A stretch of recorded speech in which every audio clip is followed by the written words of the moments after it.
Hey, it's Regina from Eat Travel Life, and today we are making chocolate chip cookies with a peppermint twist. Let's go ahead and get started. Here are the ingredients that you'll need. Start out by adding your butter and your brown sugar and your white sugar, and then give that a blend. You're going to want to make sure that you cream it before adding in your next ingredient. We got a few smaller eggs. You can see a chicken pecked this one, so we're going to add 4 instead of 2, and blend those in one at a time. And go ahead and then you can add in your cornstarch, your baking soda, your salt, and vanilla. And you're going to want to mix those all together until they're blended. Do not forget to scrape down your bowl to get everything incorporated really well. And we're going to add and measure our vanilla with our heart here. We are going to be adding in Andes chocolates. You can use whatever chocolate you want. I refrigerated them and then I chopped them in half, quarter, just pieced them up a bit. And don't forget the little bits because every bit of that counts. Then add in your semi-sweet chocolate chips. You can also add in dark chocolate. You prefer whatever you like. We added semi-sweet. Next, we're going to go ahead and add in our flour. It's about 3 cups.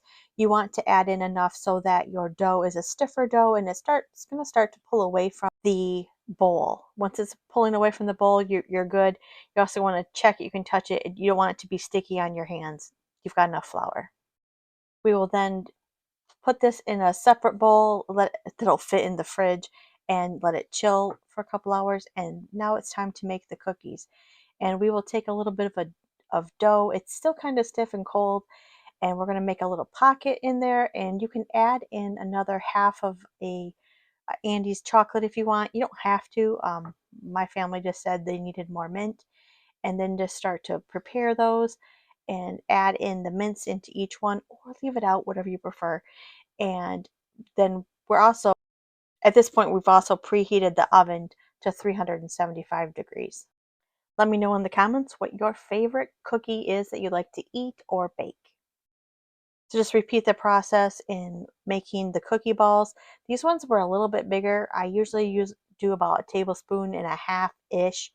Not as big as a golf ball, which these kind of felt like that's what they were. And then we're going to put those on a baking sheet and bake them for about 13 minutes. Now, if you've frozen your dough, you're going to want to let it thaw a little bit while you're preheating the oven and then put them in and keep a tab on them because you want them to be a light brown, not a dark brown. And if they're frozen, they're going to need a few more minutes to bake. These are perfect, so you just wash, rinse, repeat until your cookies are baked.